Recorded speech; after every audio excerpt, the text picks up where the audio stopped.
certeza da salvação através da sã doutrina, a alegria de volta para esses irmãos. E esse texto, ele fala exatamente disso. A mensagem central, ela diz: a certeza de salvação nos leva a uma vida de fé prática.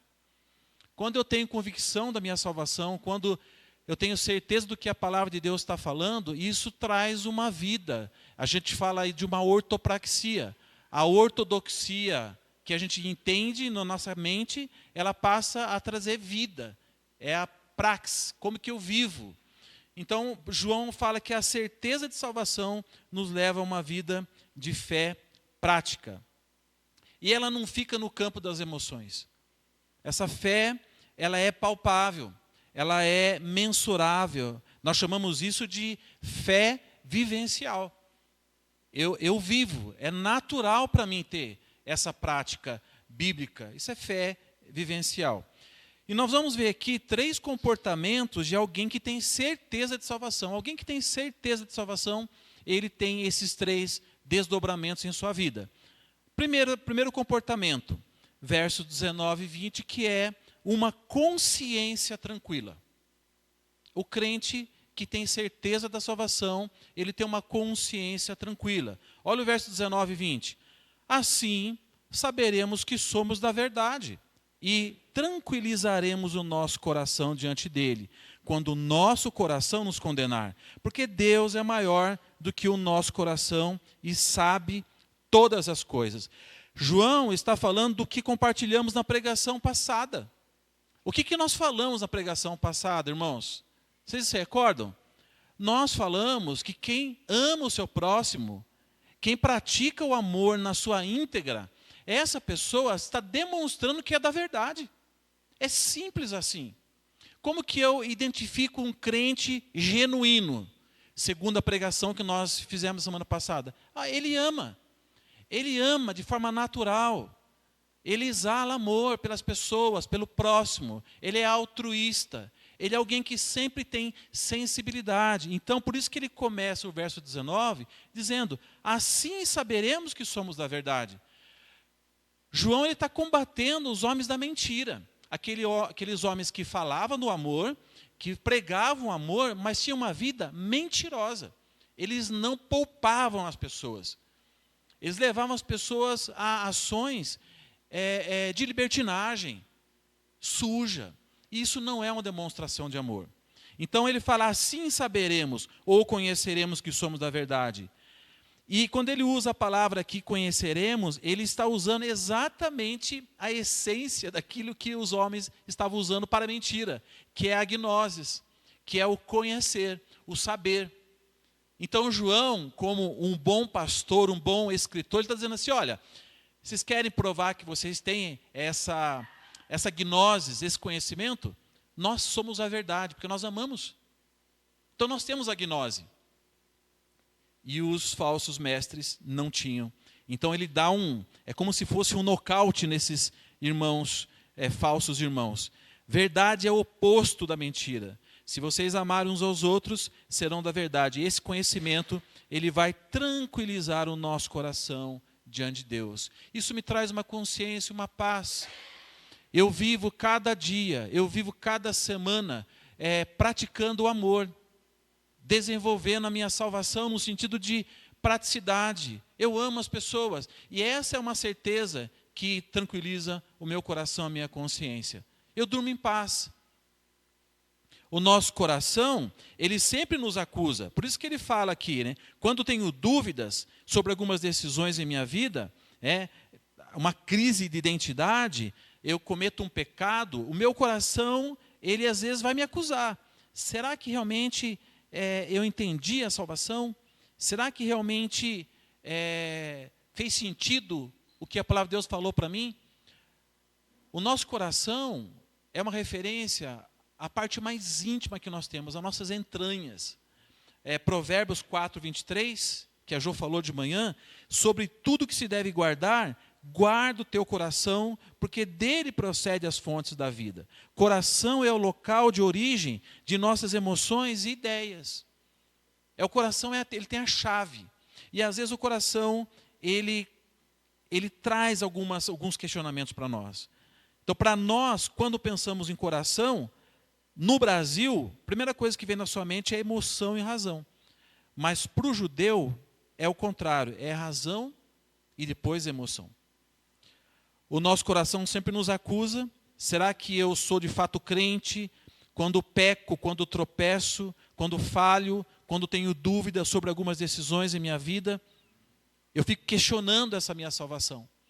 E aí vem o segredo da vida do crente. O crente, ele tem consciência tranquila, porque ele olha o seu histórico, ele vê as suas ações, ele fala, olha, o que eu faço não é resultado do meu braço, e sim do Espírito Santo.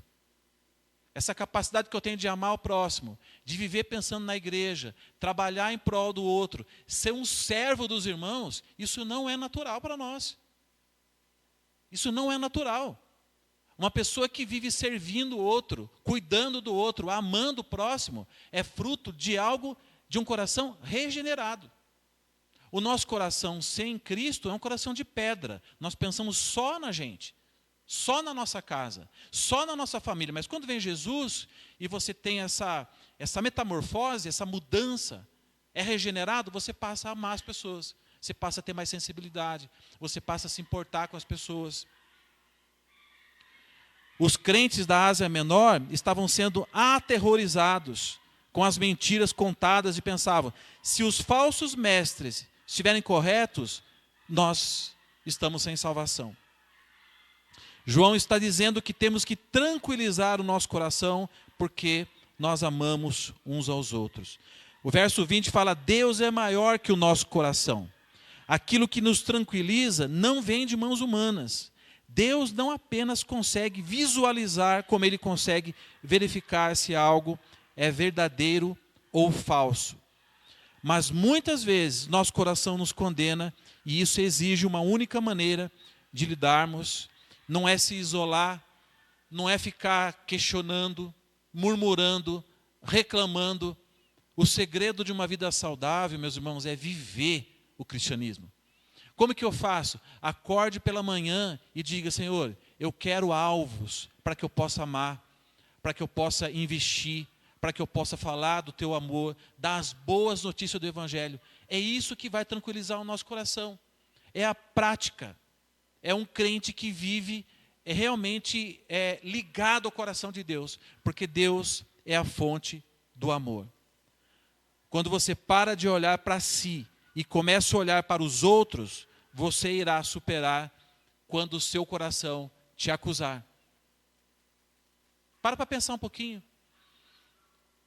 A gente tem feito esse exercício, e esse exercício ele acontece muito quando você tem um pouco mais de idade. Quando você passa dos 50, você descobre uma bênção na sua vida. Pelo menos a maioria. Quando você passa dos 50, você fala menos e ouve mais. Essa é uma virtude de quem está ficando mais velhinho. E é uma bênção para nós. Porque você consegue analisar se você está sendo prático. Se você está colocando na sua vida aquilo que você aprendeu. Ou se você ainda continua um tolo. Porque tem homens que chegam a 70 e ainda continuam tolos. Mas quando você tem a humildade de reconhecer, olha, eu estou falando muito. Eu estou falando muito, né? Teve um dia desse em casa, a gente estava falando, e aí surgiu o assunto que não era da nossa casa, e eu falei para a Jo assim, eu estou cansado de ficar falando mal da vida dos outros. Chega de falar dos outros, vamos falar da gente. Eu quero saber aonde é que eu estou errando. Aonde eu estou contribuindo para que essa igreja não cresça. Se ela não está andando, aonde que o Gilmar está errando? É mais fácil para mim do que ficar falando do José. Né? Eu acho que a igreja não cresce porque trouxe um venezuelano para a nossa igreja. Não podia trazer um canadense? Não, estou brincando. Não, é o que eu estou fazendo de errado. E isso, irmãos, é reflexo do Espírito Santo, porque nós amamos falar mal dos outros. Essa é a realidade, o nosso coração ele é egoísta. Se você faz uma reunião na nossa igreja aqui, por que a nossa koinonia ela tem uma estrutura? A nossa koinonia, quando o líder ele vem para desenvolver o trabalho de relacionamento com o seu grupo pequeno, isso serve para o pastor Braulio, para a Gleice, para mim, para quem for o líder, a gente já vem grifado. A gente já vem com um assunto bíblico na mesa. A gente já vem já sabendo o que nós vamos desenvolver naquele grupo. Por quê? Porque se você deixar solto, se você não trouxer isso, a gente começa a falar dos outros, da vida dos outros. Pelo menos comigo é assim. Então eu falo para os meus líderes, saia da sua casa, já saia grifado, traga um princípio bíblico e desenvolva, trabalhe na vida dos irmãos esse princípio. Porque senão, irmãos, a gente fica pensando só no nosso lado egoísta e a gente não ama. Por isso que ser crente não é para qualquer um. Você tem que ser alvo do amor de Deus. E quando eu olho esse texto, eu entendo mais ou menos os paradoxos da Bíblia, né? Por exemplo, Deus, quando olhou para a barriga de uma mulher e disse: amei Jacó e rejeitei Esaú. Hoje eu entendo isso.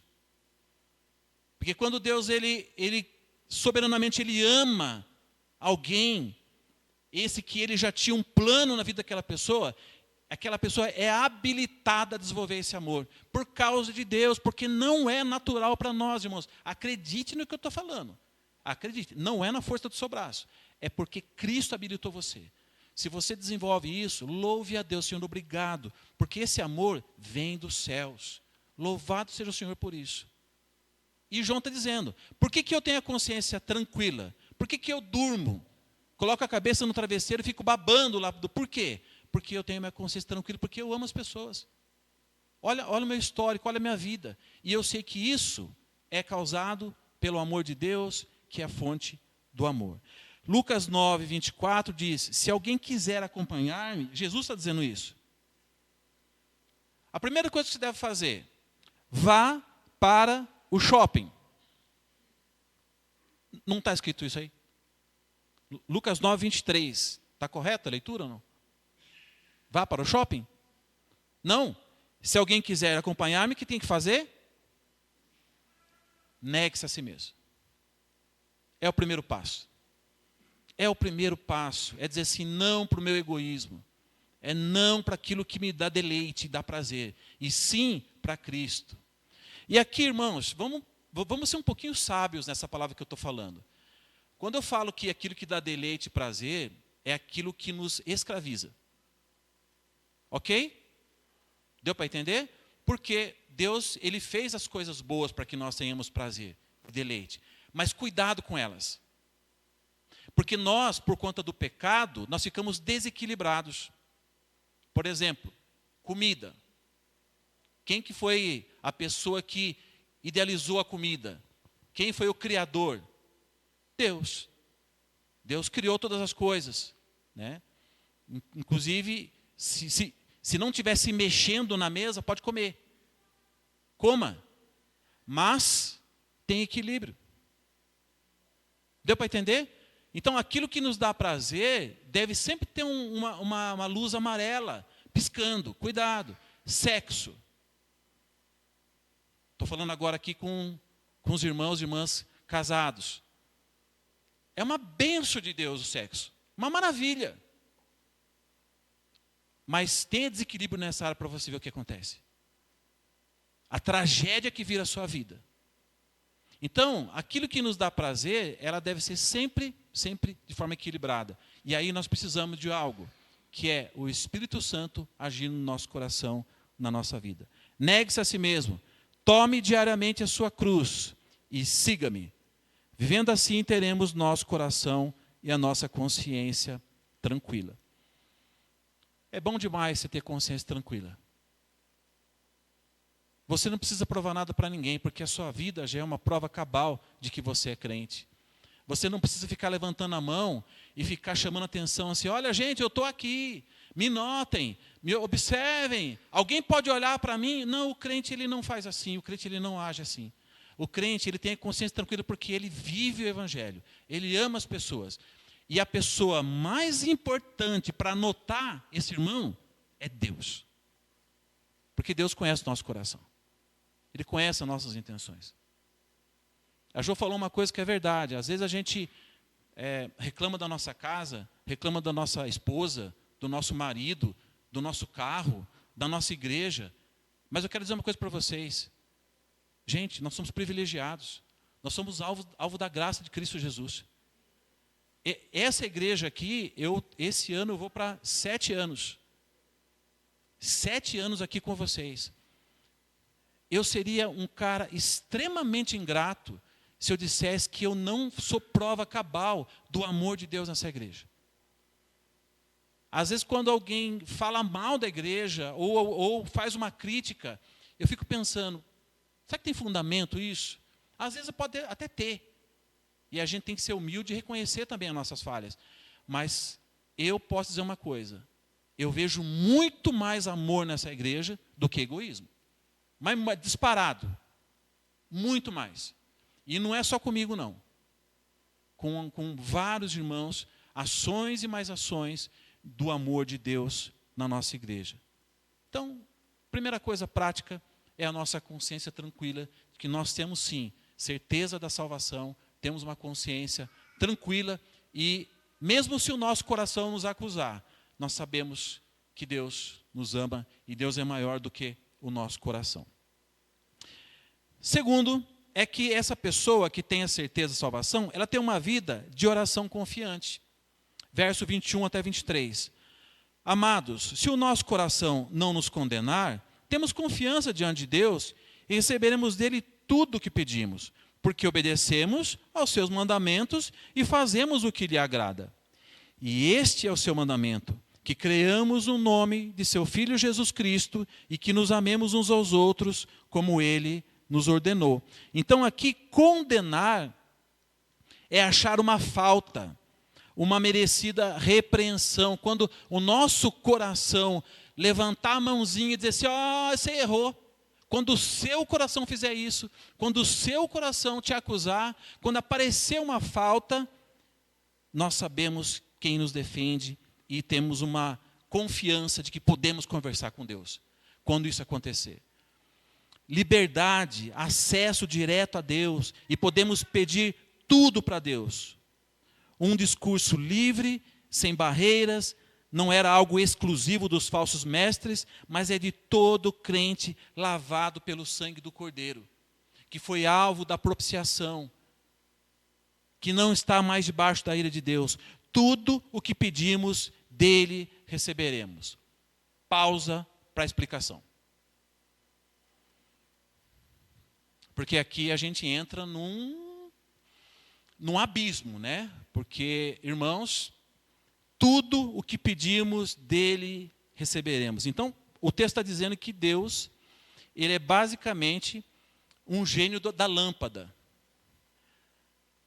Esfrega a sua mão e faça 3 pedidos. É isso que o texto está falando? Não, irmãos. Nós temos que ler o restante do versículo. Porque esse texto aqui, a gente estava até ouvindo agora de manhã, uma pessoa falando, de como que os pastores tomam posse dessa primeira parte e saem divulgando uma coisa que a Bíblia nunca disse. Nunca disse. Porque o texto diz que, mas porque recebemos dele tudo, porque obedecemos aos seus mandamentos e fazemos o que lhe agrada. Olha a conexão com tudo recebemos dele. Por que recebemos? Porque tudo o que você pede está alinhado ao coração do Pai. Essa é a explicação do versículo. Então, se você pedir uma Ferrari para Deus, você pode pedir, mas a pergunta é, está alinhado ao coração do Pai? Essa é a pergunta.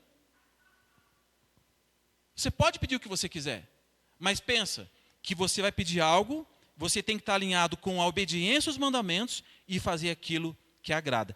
E essa é uma condição fundamental. Nós precisamos guardar os seus mandamentos para que essas orações sejam respondidas. É simples assim. Eu quero ter acesso ao Pai, eu quero conversar com Ele, eu quero abrir o meu coração. É uma bênção, mas não se esqueça que você tem os princípios da palavra de Deus para você viver e a vontade de Deus para que você cumpra nessa terra. E aí o que a gente descobre com esse versículo? Que nós somos apenas mordomos das coisas de Deus. Porque tudo é dele. Tudo é dele. Eu peço algo, não para o Gilmar. Eu peço algo para usar para o reino de Deus. Então, aí, a minha casa, o meu carro, os meus recursos, o meu diploma, a minha inteligência, o meu corpo, o meu físico, tudo é de Deus. Eu apenas sou o mordomo. Então, quando eu peço assim, será que o que eu estou pedindo faz sentido para a casa do Pai? Para as coisas do Pai? Para o trabalho, para o serviço ao Pai? Essa é a pergunta que vem antes. Aí sim, eu posso pedir uma casa, eu posso pedir um emprego que eu ganhe mais dinheiro, porque daí é legítimo o que eu estou pedindo, porque eu estou alinhado àquilo que Deus quer para mim como servo. Quando desfrutamos de um relacionamento com Deus, vivemos de acordo com a vontade dele. Irmãos, eu vou dizer uma coisa para vocês. Olha, vem a questão da sã doutrina, porque se você não lê a Bíblia, você é alvo fácil dos falsos profetas. Olha o que diz 1 João 5,14. Olha como é claro o texto. 1 João 5,14. Esta é a confiança que temos ao nos aproximarmos de Deus. O que está escrito aí, irmãos? Se pedirmos alguma coisa de acordo com a vontade de Deus, Ele nos ouvirá. Olha que clareza de versículo. Olha como há uma harmonia na palavra de Deus. A palavra de Deus ela não é confusa. A palavra de Deus ela tem uma harmonia, ela é prática, ela é verdadeira. Peça o que você quiser para Deus, desde que Deus esteja no centro dessa vontade que você está pedindo, de acordo com a vontade dEle, e Ele os ouvirá. Ou seja, as nossas petições, para serem recebidas, devem estar alinhadas à vontade de Deus. João 15, 7, que é o versículo que nós lemos aqui nessa igreja muitas vezes. O pastor Braulo já falou desse versículo para nós pelo menos mais de 10 vezes. Ele gosta desse texto, João 15. João 15, 7 diz: se vocês permanecerem em mim e as minhas palavras permanecerem em vocês, pedirão o que quiserem e lhes será concedido. Permanecer aqui é desfrutar de um relacionamento íntimo com o Senhor. Olha como uma coisa está ligada à outra. Porque se eu permaneço em Cristo, eu tenho um relacionamento íntimo com Cristo, a minha consciência é tranquila. E eu vou chegar ao Pai. Porque quando a minha vida está suja, eu estou num pecado, a primeira coisa que eu faço é me afastar de Deus. Foi assim no Éden. Adão, o que você fez? Onde você está? Cadê todo mundo? Por que todo mundo sumiu? Porque o pecado entrou na raça humana. Então, quando nós temos um coração alinhado ao coração de Deus, uma vida de santidade, de obediência à palavra de Deus, a gente ora com mais facilidade. A gente busca mais a Deus. Porque o pecado nos afasta de uma vida de oração. É só você olhar as igrejas evangélicas. Qual é o ambiente que menos tem procura de irmãos para participar dos ministérios? Toda igreja. Não estou falando de terra preta. Ministério da oração. Eu fui membro da PIBA. Quando eu saí da congregacional, em 2017, eu fui membro lá o ano todo. E eu participava da reunião de oração lá. Tem 1.000 e lá vai cacetadas pessoas lá, no final de semana. Mais de 1.000 pessoas lá. Reunião de oração tinha 80. Por quê? Oração é reflexo da nossa intimidade com Deus.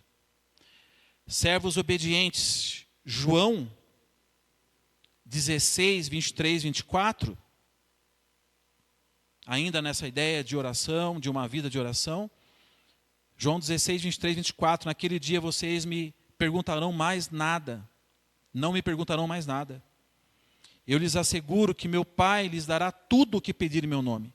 Até agora vocês não pediram nada em meu nome. Peçam e receberão, para que a alegria de vocês seja completa. Uma oração de acordo com a vontade de Deus. Tudo o que pedimos em nome de Jesus nos será dado, desde que não vá contra a vontade de Deus. Agora, por que muitas das vezes nossa oração não é respondida? Por que vocês acham que a nossa oração não é respondida? Por quê? Porque nós somos bebês. Nós somos bebês. Nós não sabemos ainda o que é melhor para nós. Então, eu fiquei um pouquinho com a Helena, a gente trabalhou no bazar e dividi um pouco de ficar com a Helena no colo, porque A menina é fortinha, né? E de 10 coisas que a Helena pediu para mim, 8 eu disse não para ela. Aí eu entendi Deus e o Gilmar, porque eu sou a Helena no colo de Deus. Primeira coisa que a Helena pediu para mim, deixa eu atravessar essa rua aqui, essa avenida. Ela não falou isso, mas ela olhou e fez assim, com o dedo, e saiu. Se eu deixo ela atravessar a avenida da casa da minha mãe, o que aconteceu com ela? Mas ela foi honesta, porque ela falou assim, eu quero me divertir. E você está sendo ruim, porque você não me deixa ter a liberdade da vida. Eu quero liberdade, eu quero correr nessa avenida aqui. E eu disse como um vô bem duro, não. A resposta ao seu pedido é não. É exatamente por isso que as nossas orações não são respondidas. E como que a gente sabe disso? Simples. Tiago, capítulo 4, versos 2 e 3. Tiago já disse isso para nós. Olha só. Vocês cobiçam coisas e não as têm. Matam e invejam, mas não conseguem obter o que desejam. Vocês vivem a lutar e a fazer guerras. Não têm porque não pedem. Quando pedem, não recebem, pois pedem por motivos errados para gastarem em seus prazeres. E aí, irmãos, eu vou dizer, eu gosto de falar de mim porque eu conheço o quanto eu sou pecador. Então, estou falando do Gilmar agora. Às vezes, a gente quer ainda passar a perna em Deus. Nós somos crianças, né? Eu quero algo para mim, para o Gilmar. Eu coloco uma roupa religiosa, espiritual na frente. E aí, o pior, a gente fala assim, olha, Deus falou comigo. Eu estou orando porque no final do ano eu fiquei uma semana em Orlando. Eu, Gilmar, fiquei lá uma semana. E eu voltei no meu coração, certo que Deus falou para mim, o seu lugar não é Atibaia. O seu lugar é Orlando. Na Disney. No Walmart. E aí eu volto e falo para a Jo assim, ó, Deus falou comigo. Ajunta as malas que nós vamos embora. Infelizmente, às vezes, pedido egoísta do meu coração, eu quero passar a perna e eu coloco uma roupagem religiosa. Deus não quer o Gilmar e Orlando.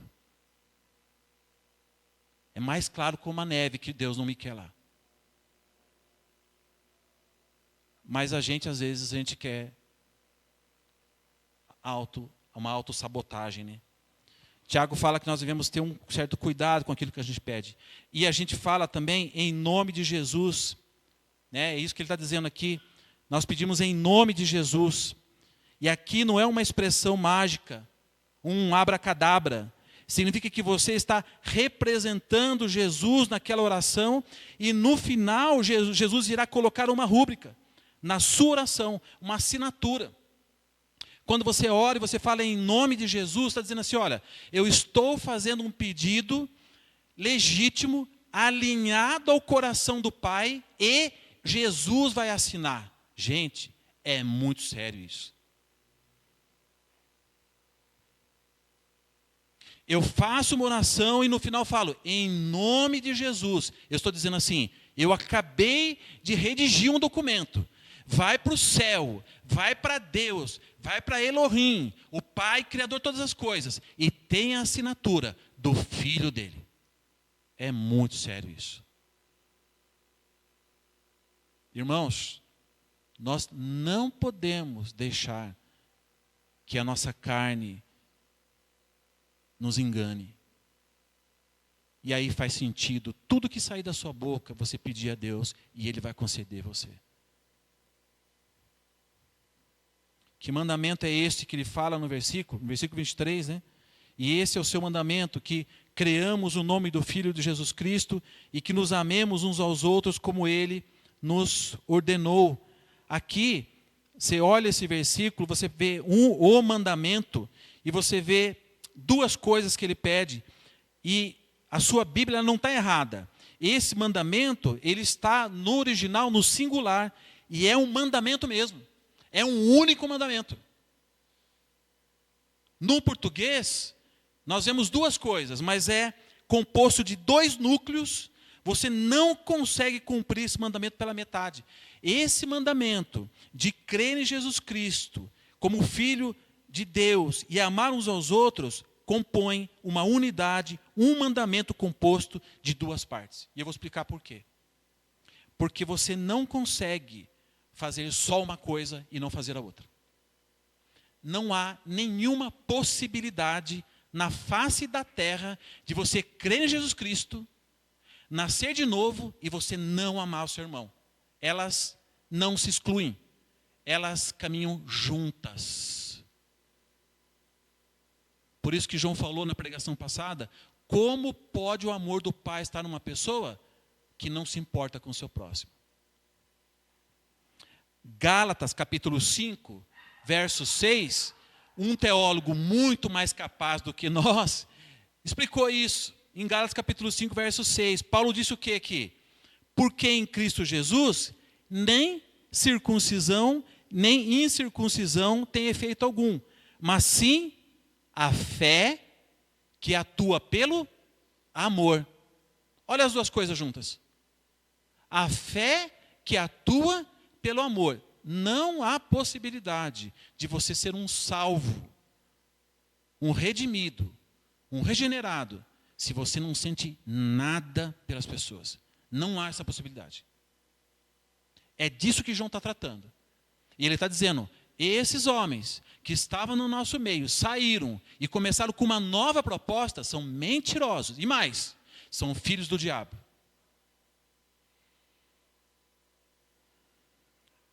E quando o Espírito Santo pediu para a gente ministrar essa epístola aqui para vocês, eu tenho certeza que Deus queria tratar o nosso coração para que essa igreja fosse cada vez mais coerente com a sua fé.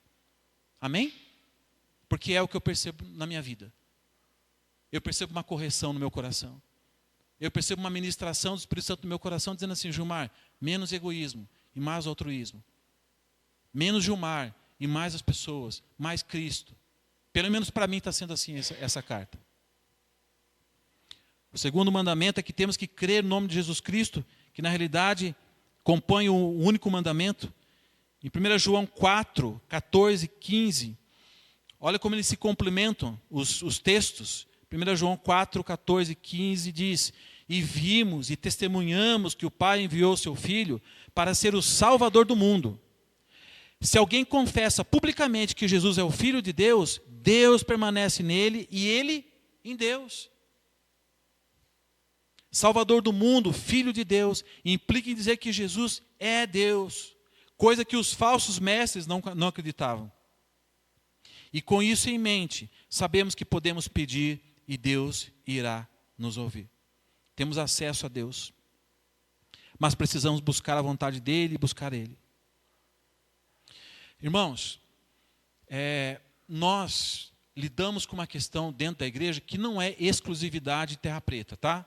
Fique bem claro isso, para não achar que a gente é o patinho feio, não é isso. Mas nós temos a síndrome da quinta série. Já ouviu falar nessa doença? Síndrome da quinta série. A síndrome da quinta série é o seguinte, tem dois alunos brigando, e estão lá brigando, estão brigando. A professora chega e fala assim, o que é que aconteceu? Aí um aluno responde, ele pegou o meu apontador. É sério? Sério. Você pegou o apontador dele? É, mas ele derrubou minha borracha no chão primeiro. Você derrubou a borracha no chão? É, mas ele... Briga de quinta série. Irmãos, como que isso desgasta o pastor? Desgasta o pastor. Essa é uma estratégia do diabo. Briga de quinta série. E eu que tenho arritmia cardíaca, vocês vão me matar com a dia desse. Porque eu recebo um áudio no meu WhatsApp lá. Gilmar, eu preciso falar com você. Sobre algo dentro da igreja. Eu falo, meu Deus. O que aconteceu? Eu ouço o áudio.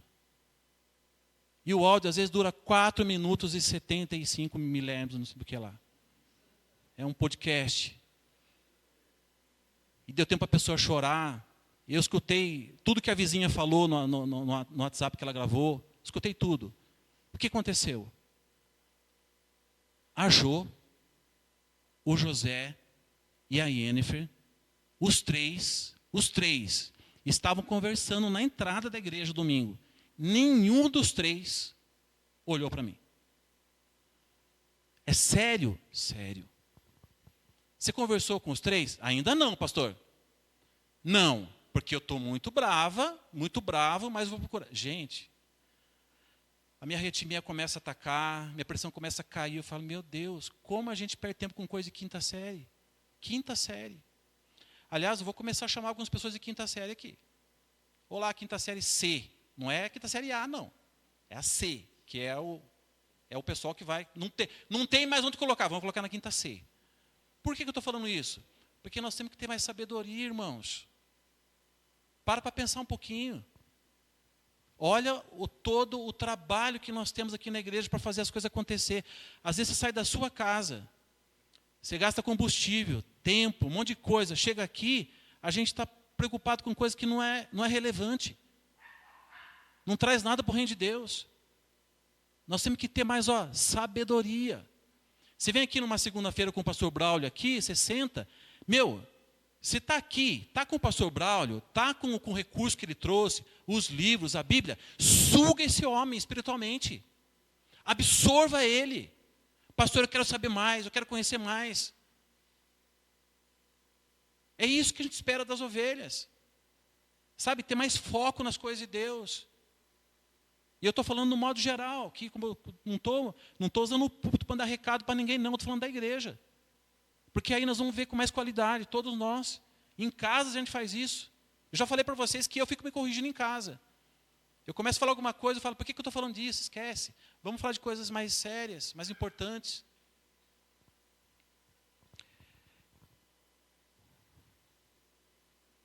E claro, a igreja ela tem uma distribuição de autoridades. E está tudo bem você me procurar. Eu não estou reclamando. Aliás, o que às vezes me deixa triste é que coisas mais sérias eu não fico sabendo. E aí, briga de quinta série eu fico sabendo. Eu quero saber das coisas que fazem parte da atribuição do presidente da igreja. Então, por exemplo, eu quero falar da igreja. Coisas que precisam ser mudadas, estão não estão dando certo. Procura o pastor Gilmar. A gente está aqui para ouvir vocês. A igreja é nossa. A cozinha que está ali é sua. Você é membro dessa igreja, aquela cozinha é sua. Todo esse espaço. Então você tem a autoridade para chegar e falar, pastor, eu quero que o senhor me ouça para as coisas que têm que ser ouvidas para o nosso bem da igreja, mais coisas relevantes. Terceiro, uma vida direcionada pelo Espírito. Versículo 24. Os que obedecem aos seus mandamentos, nele permanecem, e ele neles.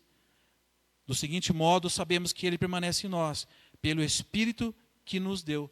Lembra que nós já estudamos essa palavra, o derramamento do Espírito? João ele usa a palavra unção. Todo crente ele é ungido. Foi derramado o Espírito Santo sobre a vida daquela pessoa. Nós temos o Espírito Santo. Então, permanecer se refere a desfrutar de um relacionamento íntimo. João 14, 23 diz o seguinte: respondeu Jesus, se alguém me ama, obedecerá a minha palavra, meu Pai o amará, nós viremos a ele e faremos morada nele. Olha só a referência ao Espírito Santo, a unção. É uma habitação do Espírito Santo de Deus, literalmente. Não é uma certeza subjetiva, e sim por um testemunho vivencial, um desejo por santidade, e viver guiado pelo Espírito. Romanos capítulo 8, versos 12 até 16, Paulo ele vai falar um pouco dessa questão do resultado de você ser a habitação do Espírito Santo de Deus. O que acontece com a pessoa que é morada do Pai e de Jesus? Diz assim Romanos 8, versos 12 até 16. Portanto, irmãos, estamos em dívida não para com a carne, mas para vivermos sujeitos a ela. Pois se vocês viverem de acordo com a carne, morrerão, mas se pelo Espírito fizerem morrer os atos do corpo de vocês, viverão. Porque todos os que são guiados pelo Espírito de Deus são filhos de Deus. Pois vocês não receberam um espírito que os escravize, para novamente temerem, mas receber o Espírito que os adota como filhos, por meio do qual chamamos Abba, Pai. O próprio Espírito testemunha ao nosso espírito que somos filhos de Deus. O testemunho que se dá pela santidade. A habitação do Espírito deve gerar santidade. A certeza de salvação é vivida por uma fé prática. E aí, irmãos, por amor aos meus irmãos, eu começo a preservar as coisas. Eu começo a preservar, eu começo a ter um pouco mais de sabedoria nas palavras. Como eu vou me referir a alguma coisa. Eu gosto muito de estar no meio dos irmãos. Porque quando eu estou convivendo com os irmãos, você descobre mais na prática quem que ele é. De forma natural. Eu recentemente passei quase o dia na casa do Kina e da Osana. Como foi importante para mim. Eu quero voltar mais vezes lá. Eu quero ficar mais tempo com esse casal. Eu preciso disso. Para que eu possa realmente amar esse casal, ter mais zelo com eles. Eu acho que isso tem que estar no nosso coração. Isso é ser morada do Espírito Santo. É você ter uma vontade de estar na igreja, mas com a intenção correta. Com a visão correta. Aonde você vê aqui nesses textos algo sobre sentimentos, sobre emoções, não tem. João quer dar argumentos tangíveis. Aqueles crentes faziam testes objetivos e não subjetivos. João está enfatizando a obediência. Não é a ideia de ir à igreja quando estou bem disposto. Amar alguém quando eu estou disposto. Ou amar alguém do meu jeito. Irmãos, nós não temos autorização para mudar essa rota do amor. Só existe um jeito de amar. E o jeito de amar é o jeito que Cristo nos amou. Não existe outro jeito. Não existe o jeito do Gilmar. Não dá para ir na igreja quando eu estou com sentimento aflorado. Não, eu vou porque eu tenho comunhão com meus irmãos. Eu sou devedor a meus irmãos. Lembra da questão do débito? Não devam nada a ninguém, exceto o amor. Eu tenho débito com a Gleice. E quando é que eu vou pagar? Nunca vou pagar. Deus falou que eu tenho que... Esse débito do amor que eu devo à Gleice, ao Braulio, ao Jales, é para sempre. Eu preciso amar esses irmãos. Sabemos, irmãos, que alguns olham para esse texto e ficam questionando, né? Será que o Gilmar não está exagerando? Olha, você não precisa acreditar no Gilmar, mas acredite na palavra de Deus. Semana passada nós falamos, 1 João 3,16, nós pregamos esse versículo. Diz assim: nisto conhecemos o que é o amor. Agora ele vai definir o amor. Olha só, Jesus Cristo deu a sua vida por nós e devemos dar a nossa vida por nossos irmãos. Não acredite no que o Gilmar está falando, mas crê no que a Bíblia diz. E esse aqui é o padrão de amor. Qualquer outro padrão que você inventar ou que eu inventar é insuficiente. Não serve. É esse aqui. Aí você sabe por que eu estou 7 anos aqui tolerando a Lohane, por exemplo. Gente, Lohane é nome de cidade. Eu estou há 7 anos aqui amando essa menina. Ela só me dá trabalho. Não, estou brincando. Ela é uma bênção também para nós. É uma bênção na nossa igreja. Mas é isso que faz a gente ter um relacionamento, porque eu sei que o dia que ela cometeu uma falha, e eu também com ela, esse é o nível de amor que a gente tem que ter um pelo outro. Porque senão, irmãos, a gente começa a ter um amor utilitário. Quando é que eu vou amar o pastor Braulio? Simples, quando ele não falar do Flamengo. Mas não é isso que Deus quer. Né? Eu falei para ele essa semana no WhatsApp, né? Eu já expressei isso presencialmente para ele. E não tenho vergonha de dizer, o pastor Braulio ele consegue fazer coisas que eu jamais vou conseguir na minha vida. Não vou conseguir, irmãos. Eu nem quero ser o pastor Braulio. Porque esse homem tem um entusiasmo com as coisas que me assusta. Eu falo, cara, de onde que ele tira essa energia? De onde que vem isso? E é isso que eu foco na vida dele. É essas coisas que me faz cada vez mais olhar para ele e dizer assim, cara, eu vou amar esse irmão. Ele é uma bênção. Não é quando ele discorda de mim, quando ele pensa diferente de mim, que fala, cuidado com esse homem. Deixa ele de lado. Não, não, não. Eu vou amar. Eu estou convivendo um pouquinho com a Jéssica agora, por causa da comunicação. Aliás, irmãos, que benção o Ministério da Comunicação. Se você está olhando, essas meninas com o Lucas estão fazendo um trabalho maravilhoso na nossa igreja. O corte que elas fizeram aqui da gravação do pastor Braulio, da última vez que ele pregou aqui, um cortezinho de 40 segundos, colocou lá nas redes sociais, teve mais de 1000 visualizações. Mais de 1000 do que o pastor Braulio falou aqui. A gente nunca alcançou isso aqui. Fruto do trabalho dessas irmãs. E eu estava falando da Jéssica. Eu estou conhecendo mais a Jéssica, eu estou me surpreendendo com ela. O quanto ela é chata. Não, chata não. O quanto ela é uma pessoa amorosa, criativa, zelosa com as coisas de Deus. É impressionante. Você percebe? Está fazendo sentido o que eu estou falando para vocês aqui, irmãos? Eu estou suando aqui na frente e não está chegando nada para vocês. Está fazendo sentido? Vamos amar, irmãos. Vamos amar. Desista. Guarda a sua luva de boxe. Eu falo para a Jô, a gente começa a brigar em casa, porque de Terra Preta, o único casal que briga é só eu e a Jô. O resto está todo mundo bem. E às vezes nós estamos discutindo em casa, eu falo assim, Jô, você vai se separar de mim? Ela fala, não. Eu falo, eu também não vou. Não para de brigar. Dá um abraço aqui. Vem, me abraça. Eu estou brava agora. Mas daqui a pouco você vai me abraçar. Nós vamos viver juntos. Já somos velhinhos já nós dois. Vamos fazer o que da vida? Temos que se amar. É assim a igreja. Não ficar perdendo tempo, porque isso é coisa de quem não entendeu o Evangelho. Qualquer ato de amor que não seja esse padrão é insuficiente. Eu estou dentro do prazo ainda, tá, irmãos? Estou de olho no relógio lá. Não há sentimento primariamente aqui, e sim uma ação. E aí vem o nosso versículo, que é o versículo da nossa vida. Romanos capítulo 5, verso 28. Vamos falar de cor, sem olhar. Mas Deus, Romanos capítulo 5, verso 8. Mas Deus, já está lá em cima, vocês estão me enganando, né? Deus, pode deixar, demonstra o seu amor por nós. Cristo morreu em nosso lugar, apesar de sermos flamenguistas, santistas, corintiano, não importa. Deus sabia.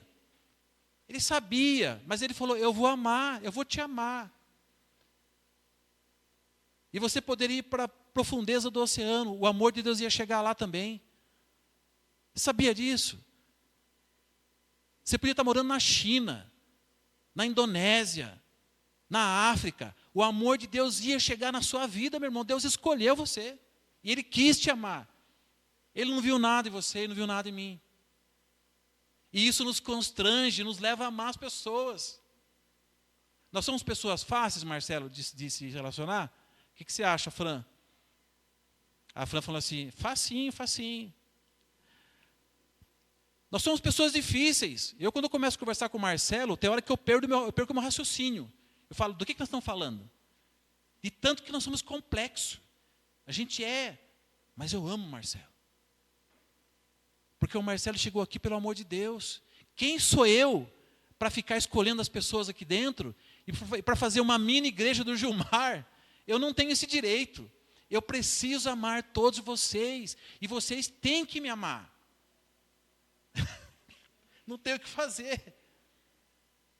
Estou em uma reunião e se alguém fala alguma coisa que a gente sabe que pode trazer um prejuízo para o irmão, irmãos, aqui é um toque que eu vou dar para vocês. E pode fazer isso comigo. Tá bom? Se eu tiver alguma reunião falando alguma coisa que vocês acham que não está provendo dos céus, está trazendo uma possível prejuízo para alguém, faça eu parar de falar. Pastor, para o assunto. Eu acho que não está legal. Não está indo para um caminho muito bom. Pode me exortar. Eu dou essa liberdade para vocês. para a gente poder proteger o nosso corpo. Porque, como eu falei, né, na casa do Kina e da Usana, a Beatriz Falcorte estava com uma criança no colo. Isso é real, tá, irmãos? Ela estava com uma criança no colo. A Beatriz está aqui ou não? Mas ela estava no dia que contei essa história. E ela falou, vou fazer uma cirurgia nas pernas, e agora eu não vou fazer a cirurgia porque não é tempo, eu tenho umas coisas para fazer. E a irmã Osana, com todo o amor do mundo, olha para a Beatriz e fala assim, e tem o peso também, né, Beatriz? A irmã Beatriz falou assim, nossa, mas eu preciso fazer regime? Não. Ela está falando do peso que você carrega, os seus netos. Você percebe? Percebeu? Ela falou uma coisa e poderia insinuar algo que ela não estava falando. Mas como nós somos um pouquinho mais velhinhos, nem tanto, né, Osana? Mas a gente já está ali um pouquinho mais, na hora a Osana já levantou a mão. Não, irmã, você não entendeu o que eu falei. Eu falei que a gente carrega peso. Então, como é que você vai fazer uma cirurgia nas pernas com esses netos para poder carregar? É isso. Às vezes nós somos mal interpretados.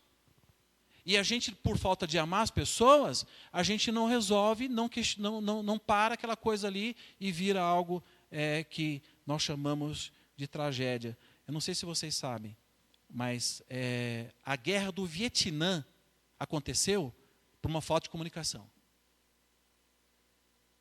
Por uma coisa mal falada. E olha quantas mil vidas se perderam com a guerra do Vietnã. Às vezes uma falta de amor, uma palavra mal colocada, uma falta de zelo, você pode trazer uma tragédia para a nossa igreja, sem precedentes. Então nós temos que ter mais amor pelas pessoas, amar, não importa se elas são difíceis, porque nós somos salvos, temos certeza de salvação. Amém? Tem alguém que tem dúvida da salvação aqui? Levanta a mão para a gente poder orar por você. Não tem ninguém. Amém. Vamos viver com a certeza da salvação. Feche seus olhos, vamos orar, enquanto a Jo e a Lorraine vêm aqui. Senhor Deus, muito obrigado, nós queremos agradecer pelo Espírito Santo que nos orienta, nos dá direção, muda os nossos pensamentos, às vezes, egoístas, um coração dividido. Agradecemos pela palavra que é viva e eficaz, que penetra no mais íntimo do nosso ser e divide juntas e medulas, e é apto para discernir as coisas do nosso pensamento, do nosso coração. Que essa igreja seja protegida, abençoada, direcionada pelo Espírito Santo de Deus, e que nós possamos cada vez mais crescer, não só em número, mas em qualidade espiritual, em nome de Jesus. Amém. Vamos ficar de pé, vamos louvar a Deus. Deus é Espírito e é necessário que os adoradores adorem o Senhor em Espírito e em verdade. Deus vai até as profundezas do oceano para nos buscar. Jesus foi até o poço para salvar uma mulher. Qual foi o poço que você estava quando Jesus chegou na tua vida? Ou qual é o poço que ainda a gente quer ficar voltando para saciar a nossa sede? Porque às vezes a gente já teve um encontro, às vezes a gente já bebeu, mas a gente quer voltar naquele poço.